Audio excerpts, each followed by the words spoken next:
夫君想和外室长相厮守，又舍不得我母家的权势富贵，便派人暗中将我毒杀，谎称自己是胞弟，继承家产。再睁眼，我回到夫君的葬礼的前一天，先养废他悄悄送来的儿子，再拿出主母的架势，好好招待这个外室，最后当着圣上的面毒杀死他疯癫的胞弟，断他后路。想死遁吧，那你就当好你的死人。夫人接到赵将军密报，一切恰如夫人所料，萧郡公的死确实有。我描眉的动作丝毫没有停顿，在梳妆台上挑了一朵素净的白色绢花，递给贴身丫鬟萱草，不足为奇，让兄长按兵部发府里一切由我。白花插入乌鬓铜镜里，俨然是一位披麻戴孝的可怜郡公仪。萱草又添了一根银丝香，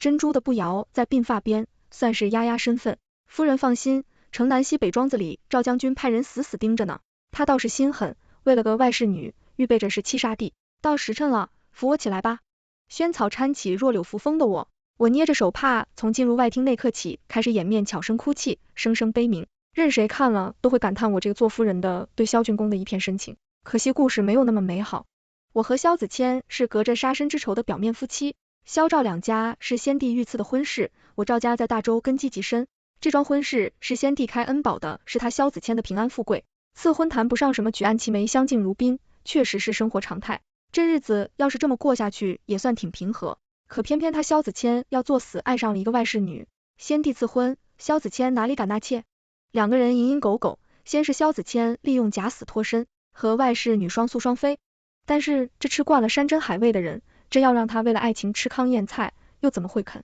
于是通过萧老太婆，先将那个养在外面的儿子过继在我的名下，等他被立为世子的时候，再派人毒杀我和他那个倒霉的胞弟。我一死，萧子谦便可以顶着疯傻胞弟的名头，继承这郡公府的权势富贵，再迎他的外室女进门。但重活一世，我赵元允也不是什么任人鱼肉的娇娇女。我父亲是当朝一品太傅，兄长是从二品的御林军主将。我周家世代权贵中心，匡扶三代大周天子。我作为赵家的女儿，可不是什么好欺负的世家娇怯，而是灼人血肉的权臣。因此，你萧子谦不是想死吗？那就死得彻底一点好了。萧老夫人跪在蒲团上面，朝火盆里扔着纸币，看见我泪眼婆娑的样子，也跟着掉下眼泪来对我说，道元宇，你来了，婆母知道你难受，今日宾客众多，你也要顾及仪表，也难怪我上辈子没有起疑心，连我这个平日里只晓得吃斋念佛的婆母都演得如此入戏。我朝他点了点头，做出的反应却同他预期的截然不同，对他的话充耳不闻，当着众多宾客的面直接悲痛失忆子谦，我与你结发为夫妻，你怎么就这么抛下我走了呀？我还没来得及为萧家生养的一儿半女的夫君啊，我对不住你结发为夫妻，岂能让我一个人苟活？夫君，我趴在平民的棺椁面前失声痛哭，仿若里面躺着真的是我的毕生挚爱。吊唁的朝中宾客们深受感动，纷纷出言安慰我。我红着眼眶冲到棺椁旁边，双手紧紧交握着已经死去的萧子谦，这可给萧老夫人吓得不行。没想到我会对着尸体动手动脚。萧子谦死没死，他心里跟明镜一样的，连忙上前好言好语的劝慰着我，元瑜呀，逝者已逝，咱们生者就让他好好安息吧。萧老夫人不动声色的接过我的手，准备拉着我离开，我哪会让他隔岸观火的这么轻松，借着巧劲将他狠狠往后面一推，然后开始痛苦哭嚎，婆母，就让我跟子谦再多待一会儿吧，等他下葬了，我就再也见不着他了。夫君推的这老婆子直接狠狠的往梁柱上面一撞，站都站不稳，疼得他闷哼了好几声，碍于情面又不好直接发作，只好生生的吃下这个哑巴亏，一时间只能站在旁边，拉也不是不拉也不是的，看我蹂躏萧子谦的身体。众人看到往日端庄贵重的郡公夫人如此失意痛苦，难免为拳夫妻之情所动，赞叹我是个好妻子，痴情人。那些命富贵女见了也难免感同身受，滴下几滴眼泪。上辈子我处理丧仪，面面俱到，撑着精神，也不想失礼，一个两个都说我麻木不仁。这辈子我行事疯癫，反倒夸起我痴心一片。人心啊，是真的奇怪。面对着假死的萧子谦指甲手上锋利的戒指，我也半点没客气，狠狠地往他的身上脸上招呼，又伸出手把他那张人模狗样的脸颊拍得啪啪作响，力道之大，震得我自己手都麻。这棺材板里的身体虽然暂时封闭了捂，感到底也不是真死了，肌肉记忆的绷得老紧，打得狠了，还有些微微的瑟缩。我心下一喜，巴掌扇得更用力了，面上却还是装了一副悲痛欲绝的样子，跟这具尸体互诉情长，扇到手腕有些发酸了。正准备停下，就听到外面那是大太监间隙嘹亮的声音响起，皇上驾到。众人跪拜行礼时，我脸上还挂着连绵的泪珠。陛下见状后一句话也没说，快步走上前来，将我扶了起来，长叹一口气，才开口道，朕知小夫人痴心一片，但也要多保重身体。子谦是咱们大周的英雄，陛下抬了抬手，流水一样的赏赐，由宫女太监们呈到王府里，看着我哭肿的双眼和肃静悲戚的面庞，陛下犹嫌不足，直接大手一挥，传朕旨意进萧郡宫遗孀赵氏元云2品郡夫人为1品国夫人升官发财，死老公权贵女人3大喜，给我包圆了。我几乎都要压不住嘴角的笑意，只好拿着手帕是泪扣谢皇恩装样子起来时，笑得几乎都直不起来，腰来全靠萱草给我缠起来。皇帝以为我是伤心过度，忍不住再开口劝，国夫人私人已逝，还是要多多保重自己的身体呀。我歪着身体，低垂着点点头，看样子就是一副悲伤过度还要强撑精神的样子，看得关键命妇都泛着泪光，都是女子，哪能不晓得年少一双的苦呢？皇帝也行至灵棺前，给萧子谦上了炷香，看了一眼安静躺在棺材里面的英雄，吩咐府上的人可以起灵了。棺材盖合上，将人们拿着钉子一颗一颗的砸进木头板里，听得一旁的老夫人浑身冒冷汗，胆战心惊的样子，估计给她吓得不行，眼神止不住朝棺材侧面那几个细小的气口处望去。我特意多加了块富丽堂皇的脸布，往棺材板子上一搭，完全足够覆盖出气孔，致死不至于，毕竟你不是给毒死了。孔眼余光中，萧老夫人的脸色苍白，豆大的汗珠止不住的往下滚落，想要伸手接过脸布，还是停住了，也对萧子谦说是自己在督军镇压叛乱时遇刺身亡的，万一引起陛下一丝一毫的疑心，涉及国家大计，整个萧氏都得死等。萧子谦在黑暗密闭的幽闭空间里，发现自己醒来叫天天不应，叫地地不灵，无法逃脱，甚至隐隐窒息的时候，就他那个只懂耍阴招的怂货，怕不是得被吓得尿裤子。慢慢来，这下子晚死了，我这个有钱寡妇的生活可就没意思了。丧仪结束，满京城里的人都夸我对萧群公一片情深，说我忠贞不二，情深不寿的，还有几个举子写了几首诗赋赞扬我的深情，还说什么100年之后一定要上书陛下，给我立个烈女牌坊。听得我直发笑，明明上辈子这个时候还在议论我是个古板冷情的女子，夫君死了，居然还有把子力气在外面抛头露面的操持丧仪。但我知道我那个夫君肯定不会就此罢手，这通天的富贵权势，他怎么舍得下等头几个月，粗茶淡饭的新鲜胆固完了，自然就会想那些阴招折腾我。果不其然，1个半月后，我从太后宫里又领了一大堆抚恤的赏赐。回府时，死老太婆正襟危坐的领着个孩子到我的面前跪下，元云啊，这萧府不能没有个孩子继承。我前几日在宗谱里看到这个孩子，觉得很是不错，要不咱们过继过来，等他以后大了，也好有人给你养老送终。孩子的旁边还站着萧子谦藏娇的外室杜明月，这孩子还小，一向跟惯了奶妈的我，也就让他跟着一起过来。元云啊，我看这事儿挺好的，也应该挑个日子定下来，你应当不会责怪。我这个老婆子自作主张吧，上辈子萧子谦就借着老太婆的由头让他和外室生的坏种过继到我的名下，坏种天资不高，借着我赵家的权势才能被立为世子，然后趁我毫无防备时，再一碗毒药让我暴毙。这个套路经历一事，我简直太熟悉了。看着跪在地上的2个人，坐在上座的我简直要笑出声，骨脱凤梨满是迫不及待的兴奋，就等着关门打狗，好好教养这一天生坏种和他那个不知死活的娘。我笑了笑，扫过坐下的萧长俊和杜明月，压下眼里弥漫的杀意目光，慈爱的应答道，怎么会婆母，我等这一天可是等了好久好久呢。萧老夫人一听我这话，笑着满脸的褶子都堆在一块，撺掇着萧长俊改口，行礼源于懂事就好，孩子别傻，那么着了种母都应了，还不快给母亲磕头，改口以后你就是我们萧府的嫡长子了。我冷眼看着萧长俊，恭恭敬敬的磕了3个响头，才悠悠开口，头可以磕，但是这个嫡长子我恐怕是认不了。萧老夫人脸色一变，口气中点着愠怒质问我，说道，你这是什么意思？孩子头都磕了，想要出尔反尔吗？我摇摇头，笑着起身，从宫里赏赐中取出打头托盘上面的锦书，宣读道，奉天承运皇太后诏曰，萧氏旁支萧景，同家玉叶之芙蓉，恩重唤号纯锦素称克勤衣帽系于国夫人赵氏膝下，以承隆恩，跪下行礼的萧老夫人。草草听我宣读完一旨后，一股怒直起身，瞪大眼睛问我，这是太后的懿旨，已经指定过继人选了，这么大的事儿，你怎么不跟我不早说？婆母，您忘了，我这段时间每每求见你，你让丫鬟回给我说，有事儿我总不好跟太后推脱太多吧。这段时间，老太婆和萧子谦、杜明月2人商量着怎么把这个坏种塞进来，还要安排好背景，忙得不可开支，哪有时间见我？你忙得色坏种，我忙着挑新人，不耽误，就算我有事儿，这样的事应该问问我这个婆母啊，外头的孩子总归不是知根知底的，你还有没有把我这个婆母放在眼里？婆母这孩子，祖父那辈子也是当过官的，都是我。萧氏血脉就是家道中落，不过也还算争气，年纪轻轻的，连太后都夸他学问不错，鹤立鸡群。特意过继给我们萧府，您要是实在不满，要不亲自跟太后请命长辈说话，儿媳我就不掺和了。萱草赶紧套个轿子去，老夫人要进宫面见太后快，你儿子都成死人了，还想着拿婆母的身份压我，笑话萧子谦怎么当上了郡公，你心里一点数没有端起碗吃饭，放下碗骂娘怂货的白眼狼，母子两个婆母一听便偃旗息鼓了。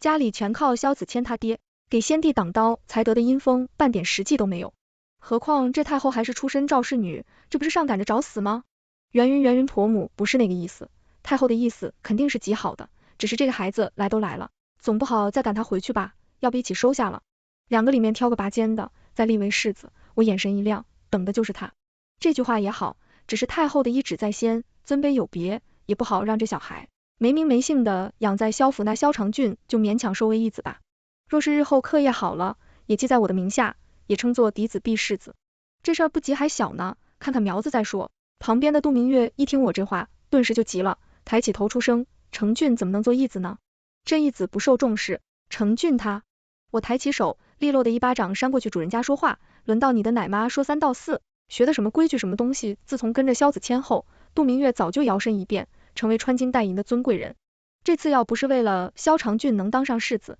才不会甘愿做个星号的奴仆奶妈入府。一张俏脸对我扇得肿得老高，根本受不了屈辱的他，还想要再多说什么，被萧老夫人一个眼神逼退了。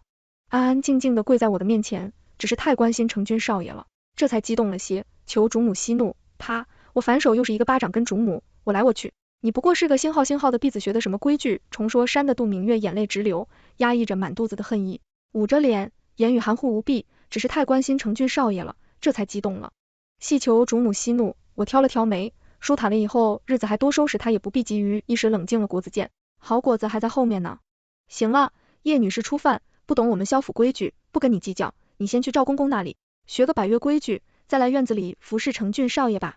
等这个百越回来了，你的儿子就成了我的了。国子监的老师都是翰林院赋闲在家的老夫子，最是治学严谨，对待座下的学子更是不必多说。最重要的是国子监等级分明，一个是太后一直品学兼优的嫡子，一个是普母拉过来的平庸义子，这权贵人家的孩子最会抱团拜高踩低，冷眼孤立。萧承俊天资一般，学问平平，武学更是只会在调皮捣蛋，养在外面更是没个规矩。当初把这摊子烂泥扶上墙，费了我不少神，在那日督着他学习，在外给足了他萧府继承人的面子。可惜的是，这孩子逆反心理极重，又偏偏跟他大妈一样重，装的阴险记仇，上辈子我辛苦将他扶上，世子想着日子熬出头了，他也知道我这个当主母的不容易了，这肩膀的担子终于能松一松了，结果他一碗安神汤送来，喝得我直接暴毙，你可知道我这些年过的是什么日子？我一日好觉都没睡过，手指满是提笔链子的老茧，你何曾在乎过半分？稍有懈怠便是戒尺伺候过，果然是养娘不如生娘亲，我娘就不会这样待我。不过现在我当上世子，你再也不能把我当做我无权势的棋子了，中午喝吧，喝完就好好信号了。老师严苛，同学孤立，偏生你自己也不是个争气的货。棋子吗？萧承俊，这辈子你连做棋子的资格都没有了，我这些日子可是做足了溺爱孩子的样子，由得他去要什么给什么，怎么开心怎么来，闯祸更是帮他包庇善后，哄得他一声声母亲叫得极为顺口。果不其然，这国子监第一个月的课，特业评定贴出来，萧承俊的成绩就落了个垫底，而反观萧锦彤的名字，则高高的挂在前3名上，这个可把萧老夫人气得不行，连忙叫过萧承俊过来盘问情况。而我作为主母，自然得在一旁承俊，你这是怎么回事？课业居然考了个倒数第一，上座的萧老夫人气得不行，要是成绩不行，就更没有理由让他的宝贝孙子名正言顺的成为世子了。他们是从小就在国子监学习的，我从前养在民间都是些穷酸秀才教书，这样自然是比不得他们的老师。夫人孙儿委屈老夫人闻言，到底是心软自己的孙子在外受苦多年，这眼睛狠狠地挖了我一眼，接受了这个理由，长叹一口气道，这确实情有可原，厨师差了点，但勤能补拙，这样吧，以后你下学，后来我这里多学一个时辰，我从外面再给你聘个先生，把从前落下的都补上。聊聊散去后，萧长俊躲在暗处和我偷偷道，谢谢，谢母亲照你教我的说辞，老夫人果然没有怪我，可是每日又要多学一个时辰了，哎，这可怎么办才好？我慈爱的摸摸萧长俊的头，说道，笑着安慰他道，谢什么，我是你母亲，自然对你好，若是得空，我会去看看你，有我在，你也好，松快一会老。夫人也是担心你的课业请的那些先生们都是极有文人气节的，你可千万不要调皮捣蛋，给他们气跑了，那这一个时辰的课业可就学不成了。记住了吗？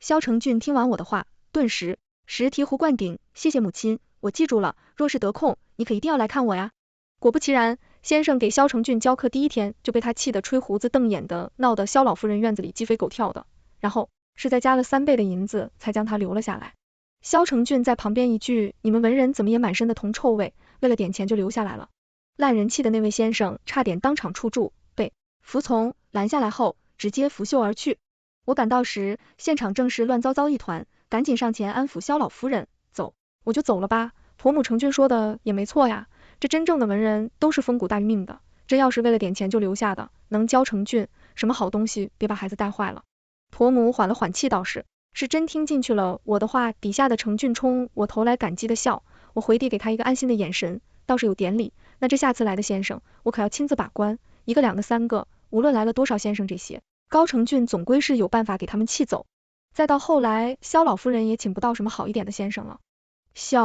唐俊也在京城读书人的圈子里出了名，都说萧家那个义子德性极差，难以教养。再后来，无论是挂榜出了多高的价格，都没有什么人再愿意给他教学。萧承俊能够偷懒自然，是乐得自在，给萧老夫人急得不行，还求到了我这里。圆圆啊，你出身赵家认得的先生夫子，姐多些，再请上一个给承俊补课吧。我差人问了国子监那边的夫子，都说他课业越来越差了，这不补可不行。我低头沉思一会，试探性的开口，婆母，你看这教，做出讲究的是一个因材施教。这些先生不过才来了几日就说教不了，定是不了解承俊的。与其让外面那些生人教导，不如挑个熟悉的人，承俊的抵触也没有这么大。但是跟着承俊的那个奶妈，我看着还行，祖上也是读书人，说也是官家小姐，后来家道中落了，才这样，也常让人跟我说想回来伺候承俊，咱们先给承俊把基础打好。萧老夫人原本神色淡淡，一听到请王老先生，连声音好，这个好。我早就听说王先生博学鸿儒，若是能得他教导承俊，肯定大有敬意。行，就按圆圆说的办，就按那奶妈先教着，毕竟是自小带大的，承俊多少也听他的话。我笑着点点头，听话吗？从前或许是现在，但愿吧。在此之前，我还特意给杜明月嘱咐一番，好让他这个做母亲心里有个数。承俊的课业已经很差了，国子监倒数第一景同美每位列前3，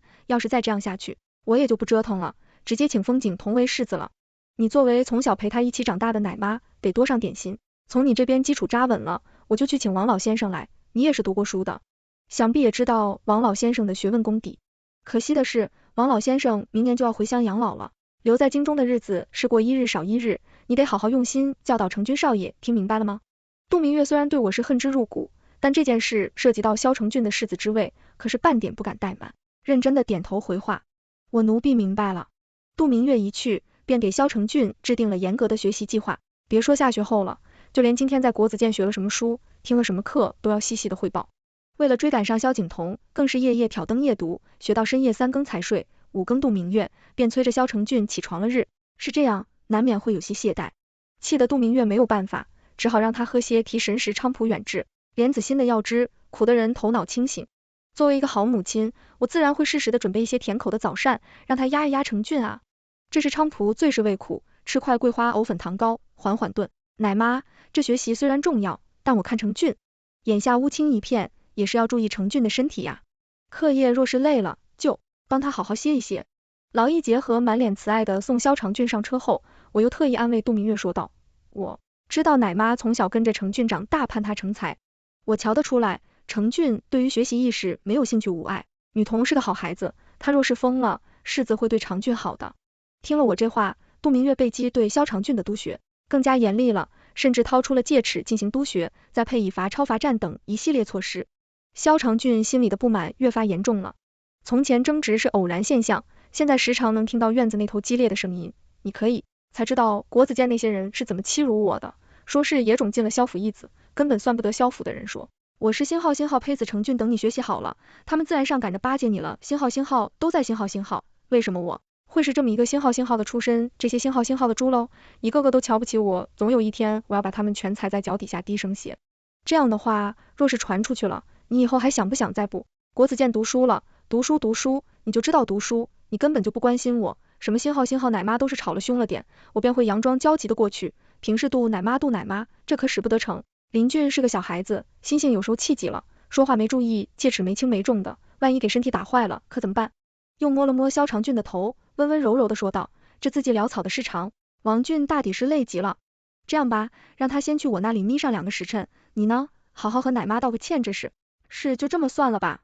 可时间久了，杜明月也渐渐对我纵容，萧长俊的行为生出阻挠之意。不过说，若是杜明月有什么不满，我便拿出主母的身份压他，然后顺理成章地带走萧长俊。我贴心的给他掖好，被脚哄萧长俊睡觉。长俊，这是莲子百合甜汤，母亲亲手给你去的莲子，心不苦。我甜滋滋的，你喝了好睡觉，杜奶妈那边有母亲在呢，你只管舒舒服服的睡上一觉。萧长俊有所动容，紧紧的握着我的手，有些迷茫，母亲，要是你是我真正的母亲就好了。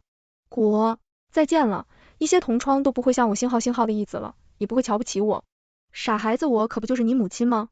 别上这么多了，睡吧。我亲眼看着他喝完这碗去了新的莲子百合甜汤。莲子心去了哪里？来的莲子对于我拿主母的身份插手萧长君的教导度，明月那边很快就请来了救星萧老夫人，我倒是乐得不行，正愁这母子俩关系恶化的不够呢。这婆母一下令，我也顺从的不再插手，萧长君修行时间就更少了。一日坐着念书，站着念书，恨不得躺着都念书，可杜明月犹嫌不足，恨不得3个月将萧长俊培养成神童。我瞧着萧长俊困的眼皮子都睁不开，闭着眼睛还在背书，整个人更是比刚进府里瘦弱了一圈。每次趁着无人时，悄悄给他送点吃食，算是安慰。但萧成俊可不是什么可塑之才，他就像一张调不好的弓弦，越绷越紧，迟早会断的，然后朝身上狠狠的来上一下，弦断了。人也知道疼了，夫人医师说分量差不多了。我翻着书页的手一顿，回头问萱草，2个都差不多了吗？是让锦鹏今日就不必再费心劝架，同窗和成俊由得他们去吵，冯谩骂都行架，吵得越厉害越好，让他今日晚些回府吧。再把这次考评的榜单踏2份给老夫人和杜奶妈送去，让兄长的一支私销进府以备不时之需。萱草再多给我敷上一层胭脂吧。今天有大戏要唱，刚一到家，萧长俊还没来得及用上晚膳，就被老夫人叫了过去。估计是因为这次考评的事儿，又是最后一名，我在院子这头听的那边激烈气氛的训话，然后的争执，最后全部换成一声惊呼，不好了，成军少爷吐血晕倒了，手指划过下一张书页，这哪里是吐血昏倒，这是急火攻心，身体虚弱，扛不住要猝死了。萱草扶着我，姗姗来迟的时候，整个屋子里满是绝望的哭嚎声，我还没站稳度，明月就猛扑了上来，拽着我的衣袖死死不放。都是你这个星号，律师都说了，你送的吃食和我的药汁属性相冲，熬得成俊越来越虚，加上今日和同窗发生争吵，回来和我们争论了2句，这才急火攻心，就是你害得玩命悬一线。你知不知道成俊是郡公的亲生血脉，你敢这样对他，等郡公回来了，你就等着死吧你，我一定要把你折磨的求生不得，求死不能。我神情并没有如杜明月所预料的一样有半分惊讶，看着他如疯妇一样的行径，只是冷静的抚开他，拽着我的衣袖。萧老夫人这时候也反应过来，瞪大了眼睛问我，你早就知道是不是亏我还信你是真心为成俊打算，原来你是包藏祸心，我要你给我乖孙赔命星号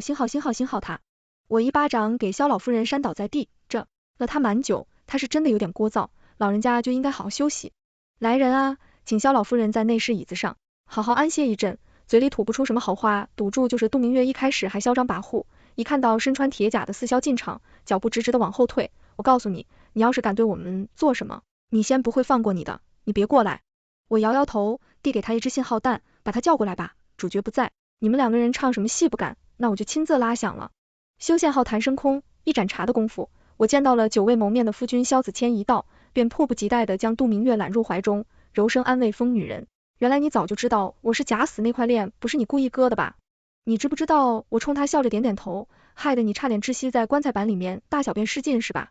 去接应你的人不是给你带了衣裳吗？前期布料粗糙吗？啧，那可真是难为你了。可惜了我的夫君萧俊躬身死数月，还是皇帝亲自观礼的。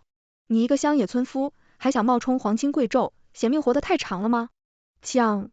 我这副嬉皮笑脸的样子，萧子谦简直气到发疯。你是不是以为本王现在已然身死，你无可奈何？我告诉你，我不会放过你的，你就等上几日，看我们谁笑到最后。怀里的杜明月仗着有人给他撑腰，也抖落起来，朝着我大放厥词。我告诉你，到时候我要把你这个恶毒的女人治死，你害得成俊那么惨，不把你凌迟处死，我意难平。你真以为王爷没法子治你好好的主母赏你做2天，你非要害我的成俊我和食指轻轻搭在嘴唇上，朝面前的两人嘘了一声，安静些，听外面的声音四声大丧，那是县公府里响云板的声音。这会子县公府报丧的声音应该都传遍整个和京城官宦人家了吧？萧县公心智痴呆，醉酒后不慎跌入府中荷花池，溺毙而亡。不好意思你俩刚刚在狗叫什么？我没听清，劳烦再多说2遍。梆梆梆梆，却是响云板的声音在门外响起。国夫人县公府差人通传萧县公墓了，这是祝丧的白帖。仙草，收下吧。年纪轻轻的萧氏，2个亲王全死了，真是令人扼腕叹息呀。面前的两人齐齐变了脸色，脸色霎时变白，尤其是萧子谦，顿时瘫坐在地上，抖露筛糠看着我的眼神绝望而怨恨，胸口气的起伏极大，仿佛下一秒就会喘不过气来。杜聿明指着我骂道：你好狠的心，毒妇是你杀了萧县公。来人快，派来人抓住这个杀人凶手，把他关进大狱。我抬了抬手，撕箫鱼贯而入，压着两人跪倒在地。我说，吩咐萱草寻了快擦夜壶的不给杜明月的嘴堵上，真是吵得很，把萧老夫人搬过来吧。明明一家人也该好好团聚。我扫视了屋子一圈，就先从昏迷不醒的萧成俊开始吧。他来支撑孩子，我可千万不能放过他，让医师用了药力极强的参片，把萧长俊一口气吊醒。一睁眼看到面前被五花大绑的杜明月和萧子谦，喉咙里咯咯的想要说些什么。我抬手拍拍他的脸蛋，捏起他的下巴，把他灌进去，柔声说道：成俊，喝吧，喝完就好好信号了。真瞧，上辈子你送我信号时也说了一模一样的话。萧成俊突出的眼睛泛起鲜艳的红血丝，身体一开始还在扭动着，到后来逐渐没了声息，嘴里最后的气声只留下一句信号，被压在地上的杜明月见萧成俊没了声息，挣扎的愈发厉害，呜呜的发出声音，恨不得用眼神将我千刀万剐。萱草掌嘴20拿戒尺扇，小心泪着手了杜奶娘这张嘴啊逛，会哄男人的，扇肿了就好了。啪啪啪，力道极大的声音响起，戒尺挥舞在空中，风声都咻咻作响。喜欢勾引男人做外事，还要出谋划策，毒害主母，这么想要男人啊，打完拖出去交给兄长。军营里多的是没有老婆的男人，好好派人看着撑满音乐，天再死都明。月一听我这话，整个人吓得直愣愣的倒下去，嘴里塞着抹布说过的话，爬着身子过来不断，真的向我磕头求饶。算了，我也不是什么恶人，允许你撑满30天再死吧。打晕了，拖下去地上的萧子谦早就吓得面白如纸，见我手段狠辣，撑着几丝笑意说道：源于你知道的，都是杜明月那个信号勾引我，我还是爱你的。你看我结发为夫妻这么多年，我对你肯定是有感情的，我求求你，你给我一个机会，我以后一定好好对你。我笑着摇摇头，抬起脚狠狠照着萧子谦的肚子就是一脚踹的，他那张嘴疼得直抽泣，说不出半句话来。你要是临死之前嘴还像之前这么硬气，我还算你有点子骨气和忠贞在，现在你简直就是一个活脱脱的渣子。我从怀里掏出一个药瓶，里面满满都是枪水，就这么慢慢的洒在萧子谦的脸上，气体蒸腾而上，一张脸看不出本来面目永绝后患，打断他的双腿扔到巷子口讨饭，别扔太远。至于最后一位萧老太婆，我也没太过分，换了些让人瘫痪哑巴的药，以后日日让仆人推着老太婆去巷子口看她的宝贝儿子，在地上爬来爬去的磕头讨饭，断断续续忙活了一晚上，还是有点累的萱草帮我再上点妆。萧相公的葬礼婆母身体不适，只好由我和嫡子萧景彤代表萧府亲自前去吊唁。下月初1太后寿辰，我到时候进宫给景彤请封世子吧。7日后，我在长亭边送别另一位合作伙伴萧县公一颗归西丹而已。一个籍籍无名、毫无实权的县公死去或是活着，根本没有人在意，只是让无辜的人白白死去。不是我赵元云的行事风格，多谢仙公客气了。这么多年装傻饭吃怕是不易吧？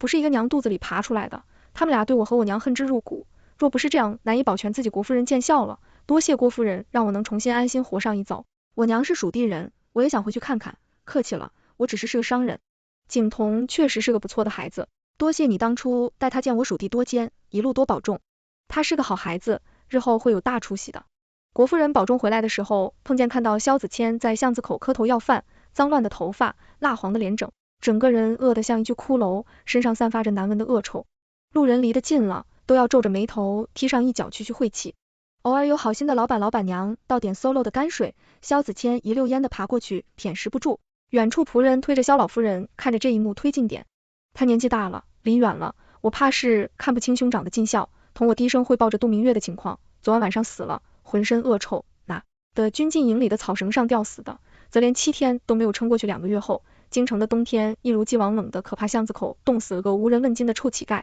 是个再正常不过的事消。老夫人亲眼看见巡逻的士兵把他儿子拖到乱葬岗后，也在当天夜里厌弃了我无暇顾及他的桑尼是否体面，因为锦同中秀才了。12岁的秀才大周开国也找不出几个萧敬腾，往日青涩沉稳的脸上，现在满是孩子气的喜悦和兴奋，拉着我去看榜单上他的名字，眼睛明亮晶晶的像琉璃珠子一样，让你看我真的中秀才了。你能不能再讲一遍，从那么多孩子里挑中我的故事啊？